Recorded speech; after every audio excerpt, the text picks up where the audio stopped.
আমি আপনাদের অবগতির জন্য জানাচ্ছি, এটা হচ্ছে আমার ঘের। আমার নিজস্ব জমির উপরে আমি এই ঘের করি। এ হচ্ছে আমার এরিয়া। আমার এই ঘের যাতে কোনো সমস্যা না হয়, আমি এই জন্য চারপাশ থেকে বেড়া দিয়ে রাখছি। এই যে দেখেন, আমি এখানে বেড়া দিয়েছি, কিন্তু রাত্রের আধারে দুর্ধর্ষ চুরি হয়েছে। এই আমার বেড়া কেটে রাত্রে ঢুকে এখান থেকে এসে আমার এই ঘেরে কারেন্টের জাল পাওয়া গেছে। কারেন্টের জাল পেতে আমার এখানে পাইসে মাছ ছিল, জাপানি বুটি ছিল, আছে তেলাপিয়া, বিভিন্ন রকম মাছ ছিল, রুই মাছের পোনা ছিল, সব বাঁধিয়ে নিয়ে গেছে। আমি আশা করছি আমার ব্যাপক ক্ষয়ক্ষতি হয়েছে।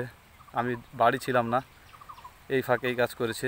আমি প্রশাসনের দৃষ্টি আকর্ষণ করে বলছি, আমি একজন রিপোর্টার রাজধানী টেলিভিশনের। আমার যদি এই ক্ষয়ক্ষতি হয়, আমি জানি না সাধারণ মানুষের কী হচ্ছে। ধন্যবাদ।